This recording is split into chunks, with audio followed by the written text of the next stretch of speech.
Hi everybody, today we're going to be talking about the eye. The eye is actually divided into 3 layers. Right now we're looking at the outermost layer, and that's going to include the white portion of the eyeball, which is known as your sclera. This clear sort of our kind of like inborn contact lens, this is known as the cornea. Now we do have what's called extraocular muscles all around the eye. This will allow your eye to move up, down, to the side, inward, downward. These are called your extraocular muscles. All right, let's go ahead and take a look at your next layer here.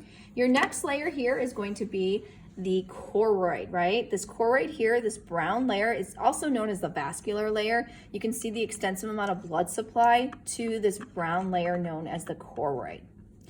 If we look at more of the anterior side of the choroid, it changes its name into what's called the iris. The iris is what we know is the color of the eye, but in that iris is actually smooth muscle. And that smooth muscle controls the opening of this circle here known as the pupil.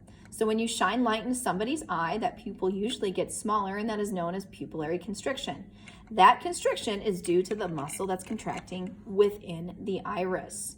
When that muscle would relax, the pupil would go to its normal state, or completely relax would be pupillary dilation. Let's look at the underside of the choroid here. If we look at the underside of the choroid here, we can see this sort of scalloped, sort of skirt-like red structure. This is known as the ciliary body.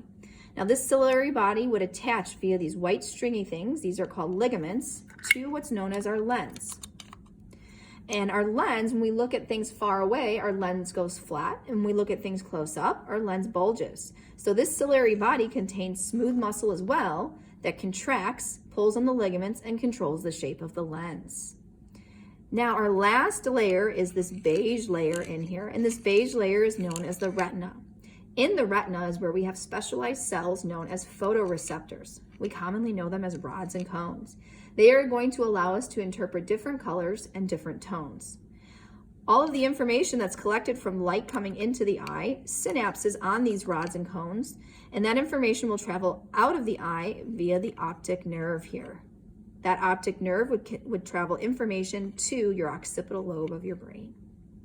Now, we do have 2 types of fluid that exist in the eye here, and the large, clear, dome-shaped structure is known as vitreous humor.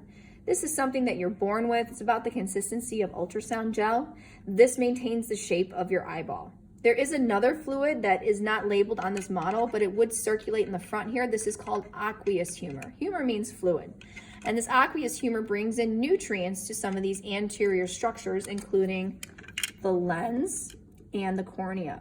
One thing that's unique is the lens and the cornea. They are avascular, which means they have no blood supply. And so with the aqueous humor coming into there, they would get their nutrients by diffusion from that fluid.